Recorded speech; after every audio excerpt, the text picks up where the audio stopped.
Hello, this is Dr. Ruktim Banerjee, and we'll be discussing cerebellum, a very important topic from anatomy as well as its different parts during examination, like say histology, practical aspects. It's quite important, and we'll discuss this topic with an overview of what is cerebellum, basic features, some gross anatomy, its external features, internal features. We'll discuss a little bit about its functions, connections, and some applied aspects. So, to start with, if we go to this slide, this is termed as, the cerebellum is termed as the little brain. It is the largest part of hindbrain, and it is the second largest part of brain after cerebrum.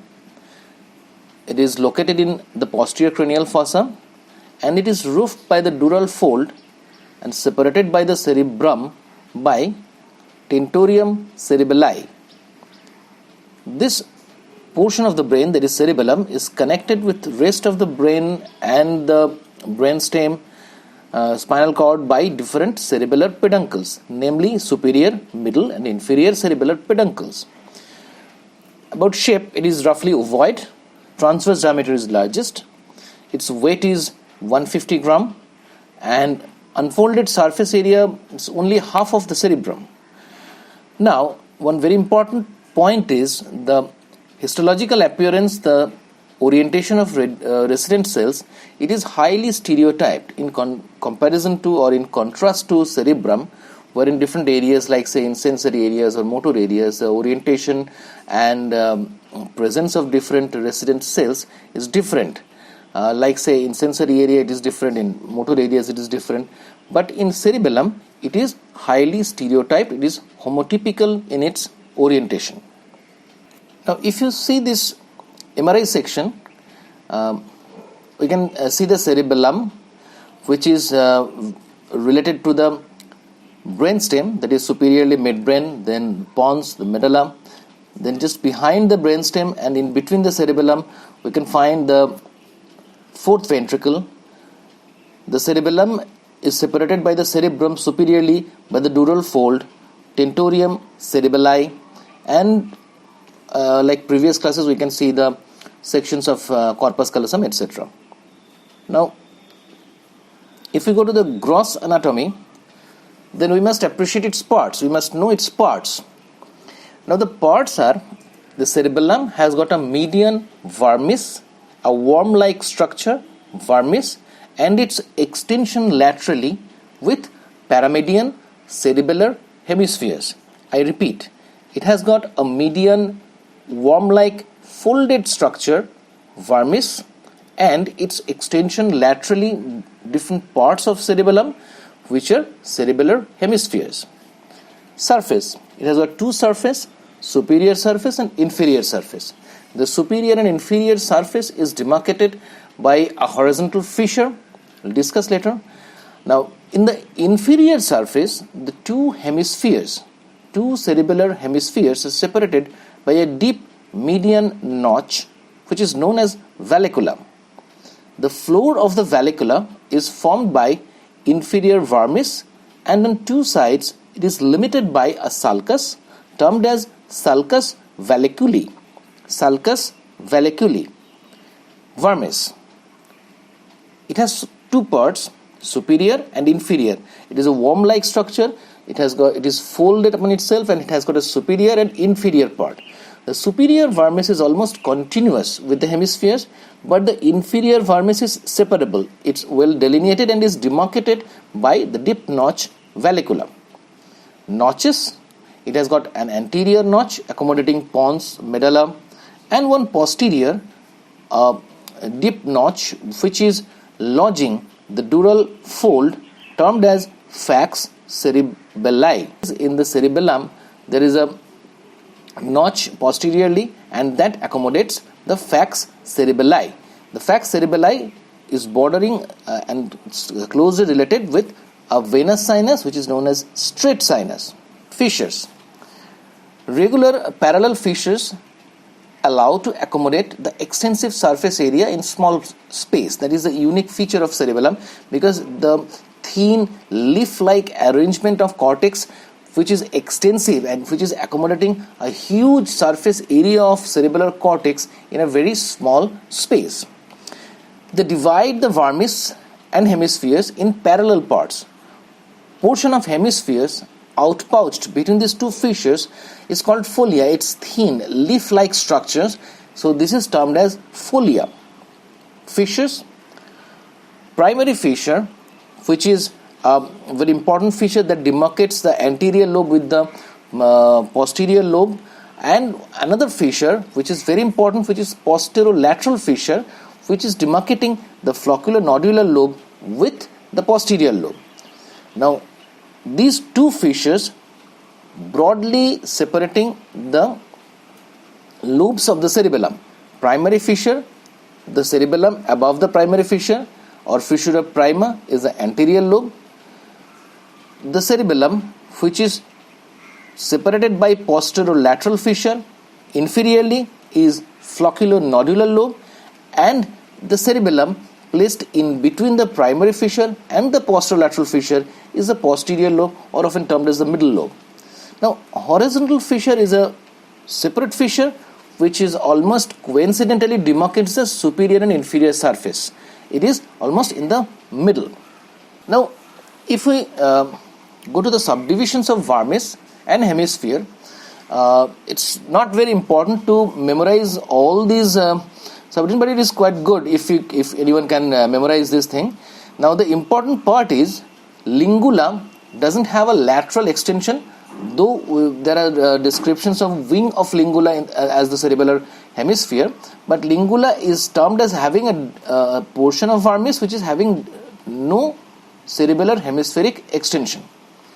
And we got nodule, the last one, the last division of the vermis, which is related to the flocculus. Flocculus and nodule, they create the flocculonodular lobe, and which is the most primitive part of the cerebellum and is related to the maintenance of equilibrium, balance. Other descriptions of vermis like central, culmen, simple, folium, tuber, pyramis, uvula, these all are divisions of vermis. It's better to know all this, but it sometimes becomes very difficult to memorize all these things, all these subdivisions.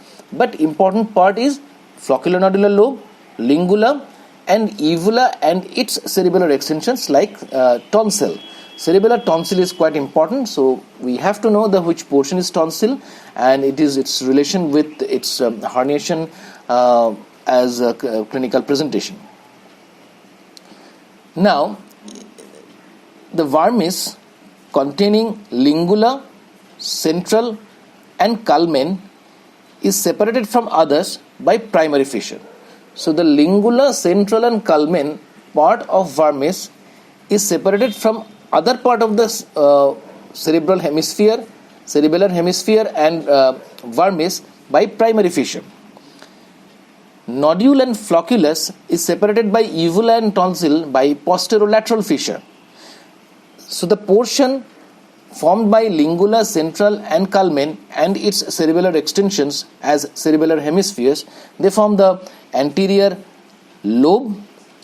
Nodule and flocculus, they form the flocculonodular lobe, and the middle portion is forming the middle or posterior lobe. So this diagram says the portion anterior to the fissura prima is anterior lobe, separated by posterolateral fissure, that is flocculonodular lobe, and the whole portion in between the fissura prima and the posterolateral fissure is the posterior lobe. Now a term, medullary velum or medullary vela, which are connections and thin sheet-like structures. We must know two medullary vela, that is anterior medullary velum and inferior medullary velum. Anterior medullary velum, this is a thin sheet of white matter forming the upsloped roof of the fourth ventricle. Laterally, it is bordered by the superior cerebellar peduncles. Lingula, the portion of the vermis, lingula comes in relation with it. Now, inferior medullary velum, it is again another thin sheet of white matter forming a downsloped roof of fourth ventricle, extending beneath the tonsil between the nodule and flocculus. It is internally lined by ependyma and choroid plexus. It is lined by ependyma with choroid plexus. Coming to the blood supply. What is the blood supply of cerebellum? Arteries. They are superior cerebellar artery, which is a branch of basilar artery, anterior inferior cerebellar artery, which is a branch of basilar artery, posterior inferior cerebellar artery, which is a branch of vertebral artery. Venous drainage. Veins drain through superior and inferior hemispherical veins, vermal veins, and these veins ultimately joins to the nearest dural venous sinuses, that is usually it is the occipital sinus. Now, going to the cross-sectional appearance, if we make some section, then we can find that the folded cortex with highly branched medullary laminae in the core, they form a tree-like appearance, a hugely branched tree-like appearance, which is termed as tree of life, that is arbor vitae. And this arbor vitae or tree of life is having description in other parts in anatomy. For cerebellum, it is arbor vitae cerebelli. Now the gray matter which condenses in the cortex, it condenses in the cortex, and medulla, it consists white matter. White matter consisting of afferents and efferents of cerebellar cortex. On horizontal section, collections of gray matter found in some pockets in the white matter white core. These are forming deep cerebellar nuclei. Now, what are the deep cerebellar nuclei we expect? Just paramedian location, which is phylogenetically oldest. It is related to the most basic functions if we consider it from the evolutional background, that is balance. So that nucleus is the nucleus fastigius. It is paramedian in position. It is phylogenetically oldest. Now coming to the most newest part of the deep cerebellar nuclei, it is nucleus dentatus. Now as evolution wise, the cerebellum required more finer and finer coordinated actions.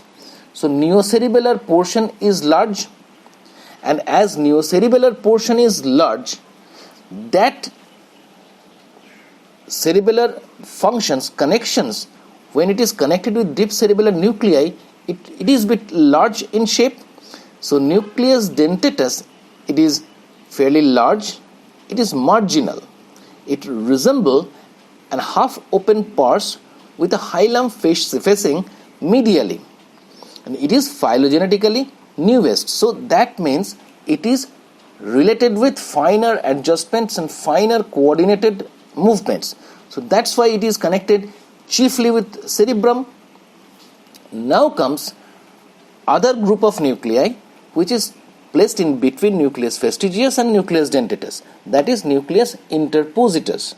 Now, nucleus interpositus are two on each side, one interposed anteriorly, termed as nucleus emboliformis, another posteriorly, which is nucleus globosus. If we consider the ultrastructure of cerebellum, the histological appearance is a trilayered cortex of grey matter with inner core of white matter. Cortex, it is mainly composed of afferent and efferent fibers, different resident neuronal cells, neuroglia and blood vessels. Cortex has got three layers. From outside inwards, it is an outer molecular layer, middle Purkinje cell layer, and inner granular layer. Now, if we see this histological section, it is marked as outer molecular layer, just the white lines, these are separations during tissue processing, and this layer is outer molecular layer, and in between a more deeply stained granular layer, there is a single cell layer which is Purkinje cell layer, and there we can find deeply stained inner granular layer. Now, deep to the granular layer, we can find the white fibers of the cerebellum. Now, we are going to discuss the resident cells of the cerebellar cortex. The very important cell we should discuss first, that is Purkinje cells. Now, its dendrites, this starts from the neck of the upper pole, neck or the upper pole, and it is initially one or two, then it profusely branches, forming one dendritic arbor into the molecular layer. The spines present common distally, as 45 spines are present in the dendrites, and some portions of the dendrites are smooth. These are the smooth parts, and some portions have spines in the Purkinje cells. Axons start from the lower pole of the cell body. It traverses the subjacent layers, that is the granular cell layer, to the deep cerebellar nuclei. Now, what are the synapses faced by the Purkinje cells?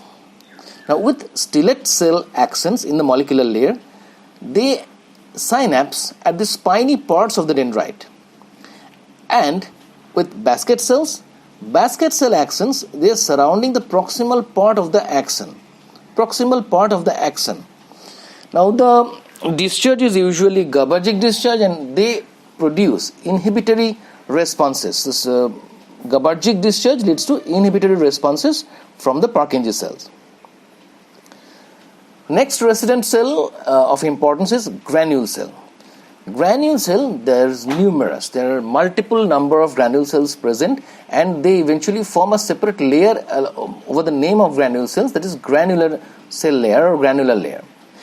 They involved in receiving input from mossy fibers, and by forming cerebellar glomeruli, they communicate with Purkinje cells in multiple. There are numerous number of Purkinje cell is connected by parallel fibers. Now, what are the afferents coming to the cerebellum? The cerebellum is taking its afferents mainly from the climbing fibers and mossy fibers. Climbing fibers, they go directly towards the Purkinje cells to synapse, and mossy fibers, they go to the granular layer, form rosettes, they form cerebellar glomeruli, and then they extensively communicate with Purkinje cells with granule cell axons. Now, the axons of the granule cells, they pass, reaching the most superficial layer. Each axon bifurcates and passes as parallel fibers. They form a T junction, and they passes as parallel fibers. And parallel fibers, while crossing the perpendicularly disposed Purkinje cells, they synapse. Now, here one important thing must be known, that the Purkinje cell, as I discussed previously, when the dendritic tree of Purkinje cells arborizes, they arborizes in a single plane, like a vine. When it grows around a wall, that creates a single plane. Purkinje cell dendrites, they elaborate in a single plane, and granule cells axons, when they traverse upward towards the molecular layer, superficially, when it is traversing superficially and creating T junctions in the molecular layer, then they form parallel fibers, and these parallel fibers synapses with Purkinje cells in multiple occasions. So each Purkinje cells is crossed by almost 2.5 lakh parallel fibers. So that is how there has been extensive and very large connections of Purkinje cells by mossy fiber. That can be explained. Now, one contrasting fact here is the granule cell, it is usually gives excitatory impulse, and the neurotransmitter is glycine. Going to the next resident cell, it is Golgi cell. It is having an inhibitory output. Basically, all the resident cells of the cerebellum is having inhibitory output except granule cell. Granule cell is providing excitatory output. Now, Golgi cell, it is basically an interneuron. It is present in inner granular layer.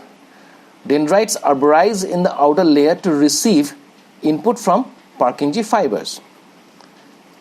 Axon branches getting arborization ending in cerebellar glomerulus. Resident cell, others are stellate cells and basket cells. These are basically present in outer layer, that is molecular layer. They both are inhibitory, GABAergic neurons. Both are interneuron, present in outer molecular layer, I already said. Having few dendritic arbor, little branching is present. Stellate cell receives stimulation from Purkinje fibers and accents synapses with Purkinje cell dendrites. Basket cells receives stimulation from climbing fiber, mossy fiber, Purkinje fiber and Purkinje cell collaterals. Thick axons goes to wind. Thick axons of basket cells goes to wind around the Purkinje cell soma, the cell body, forming a pericellular network or basket. The term basket cell is for this network to wind around the Purkinje cell soma is coming from the basket cells. Now, one basket cell covers almost 72 Purkinje cells. A brush cell, it is a monodendritic cell present in granular layer. They have a single short dendrite present in many numbers in nodule and floccular, that is in floccular-nodular lobe. Function, synaptic connection is still unknown. Now coming to the layers of histological section of cerebellum. The single cell layer is a Purkinje cell layer. It is an intermediate layer. It is a middle and most prominent layer because the cells are large. Single layer distribution of pear-shaped perikaryon. Epithelial glial cells are also present in this layer. Going to the superficial or outermost, it is molecular layer. Constituents are Purkinje cell dendrites, huge arborization in a single plane. I already told you. There will be parallel fibers. Parallel fibers are nothing but the axons of granule cells, dendrites of Golgi cells, stellate and basket cells. Stellate and basket cells, they are present in molecular layer, specifically Golgi cell body and axon. It is present in granular layer. The dendrites come into the molecular layer, and the climbing fiber, which is one afferent connection of cerebellum, is coming along the axons of the Purkinje cell, traverses along the cell body in the Purkinje cell layer, then goes along the arborization, dendritic arborization of the Purkinje cell. So climbing fibers are also present in molecular layer. And some glial cells, Bergman glial fibers are present in molecular layer. Granular layer, it is the innermost layer. Soma of granule cells are present. Don't go for this number because these numbers are meant for understanding the huge connection of granular layer with Purkinje cells constituting parallel fibers like that. Granular layer is important because the mossy fibers ends here. It is here where cerebellar glomeruli is found. Soma, dendrites and axonal ramification of Golgi cells are present here, and some brush cells are present here. Neuronal circuitry. Now, what are the cerebellar inputs or afferents? As I told you, they are climbing fibers. The climbing fibers, they are coming from inferior olivary nucleus. It is the predominant fibers coming from the inferior olivary nucleus. Going to the Purkinje cell soma, and finally synapses over the smooth part of the dendritic arbor of the Purkinje cells. In contrast, mossy fibers reaching cerebellum except that from olive or parolive, that is they are forming the climbing fibers, and they form cerebellar glomerulus. Here it is time to discuss what is cerebellar glomeruli. Glomeruli, we can find glomeruli in other places too. Now, cerebellar glomeruli is important, can be a short note, it can be asked in oral, so it's important. Cerebellar glomeruli, as mossy fiber ends in the granular cell layer, it forms exodendronic synapses with granule cells. Now, each mossy fibers forms 30 to 40 terminal swellings. This is termed as rosette. A single rosette is surrounded by as many as 15 granule cells, granule cell dendrites. Now, this mossy fiber synapses with 450 to 600 granule cells, and thence by parallel fibers excites thousands of Purkinje cells. So that is the explanation of how mossy fibers has got a huge distribution in the cerebellum, whereas climbing fibers only related to a single Purkinje cells, which is more specific. The diffuse in nature, the distribution is diffuse in nature through the mossy fibers, but the climbing fibers is very specific. Now, the presynaptic action of Golgi cells often contributes to axoaxonic presynaptic synapses with mossy fiber, and this glomerulus is encapsulated by some glial cells, some Bergman glial cells. Now, what are the intrinsic cerebellar circuit? Output from the cerebellum is by Purkinje cells. It is the only output. Output of the cerebellum is by the Purkinje cells, and it is the only output, and it is inhibitory in nature. Purkinje cell discharges to the deep cerebellar nuclei. It goes to the deep cerebellar nuclei, and Purkinje cell get input from the excitatory input from parallel fibers of granule cells and climbing fibers, extrinsic cerebellar afferents. Now, few terms and just a explanation. Feed-forward inhibition. It is feed-forward inhibition is meant by the simultaneous excitation and inhibition to the Purkinje cell by the climbing fiber excitation. Feedback inhibition. It is the alteration of excitatory threshold of granule cells on stimulation of mossy fibers. And neural sharpening. A zone of excited Purkinje cell gets surrounded by a zone of inhibited Purkinje cells that is forming a neural sharpening. Now, going to the functional division of cerebellum. Why cerebellum? As I already told you, why cerebellum? Cerebellum is meant for maintenance of equilibrium and balance. Now, if we consider this from the evolution point of view, this is the most primitive requirement from hierarchically when the human race was going towards its superior place. So maintenance of equilibrium was the most primitive requirement. So cerebellum is meant for maintenance and equilibrium. The portion maintains the equilibrium and balance is the archicerebellum or the vestibulocerebellum. Maintenance of muscle tone and posture, that is related with the huge distribution of the spinal nerves by the spinal cord. So all these somatic nerves is going towards different muscles, joints. So all this muscle tone and posture, that is definitely related with the spinal cord. So this portion is in between neocerebellum and archicerebellum. So that is spinal cerebellum or spinocerebellum, and also termed as paleocerebellum. Now, when it is required to be more precise activity, coordination, integration and skillful activities, skillful movements, then the requirement of cerebrum was imminent, and this is termed as neocerebellum. Neocerebellum is the largest part of the cerebellum, and it has got its huge connections with the neocerebellar nuclei and nucleus dentatus, and it is connected with the cerebrum.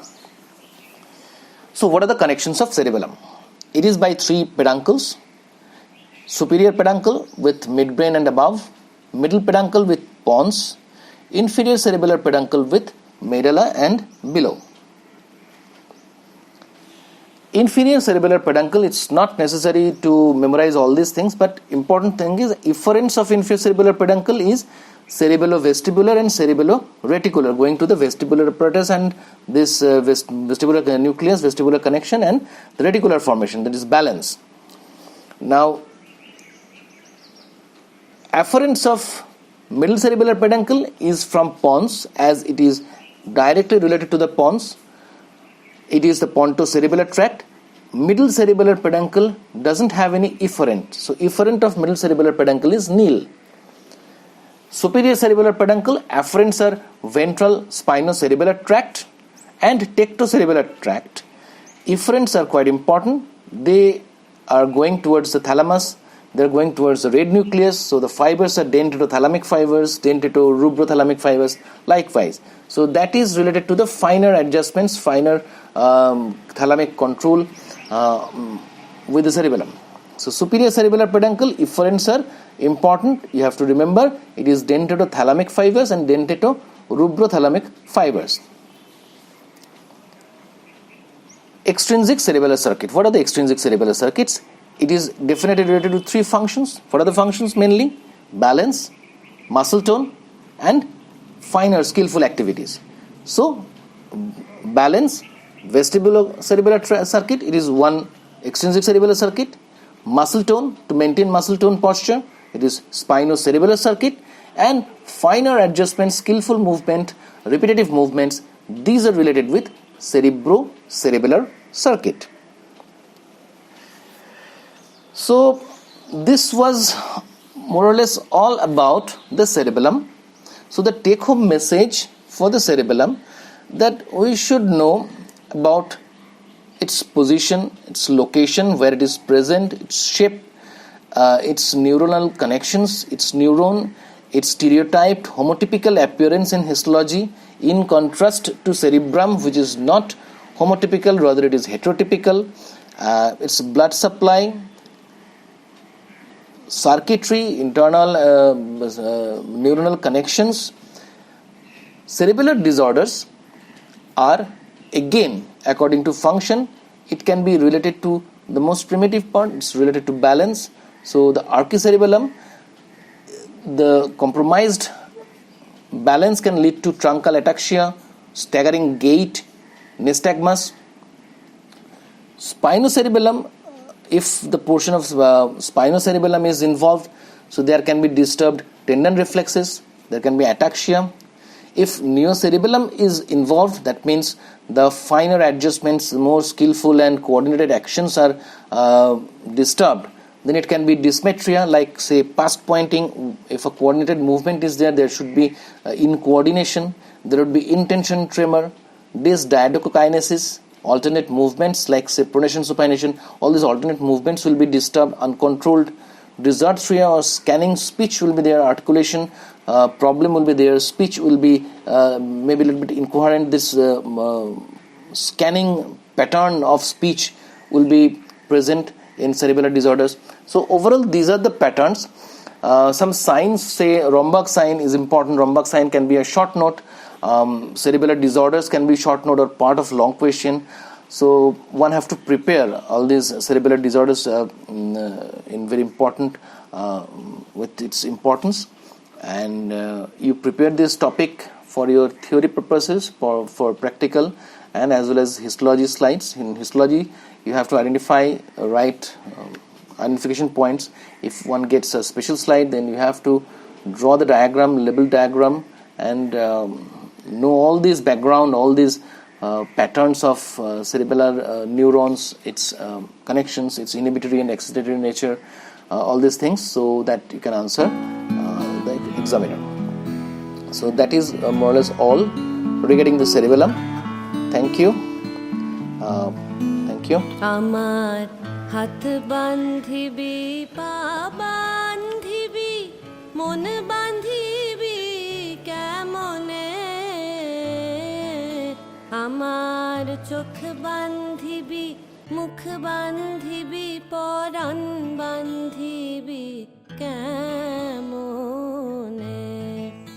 আমার হাত বান্ধিবি, পা বান্ধিবি,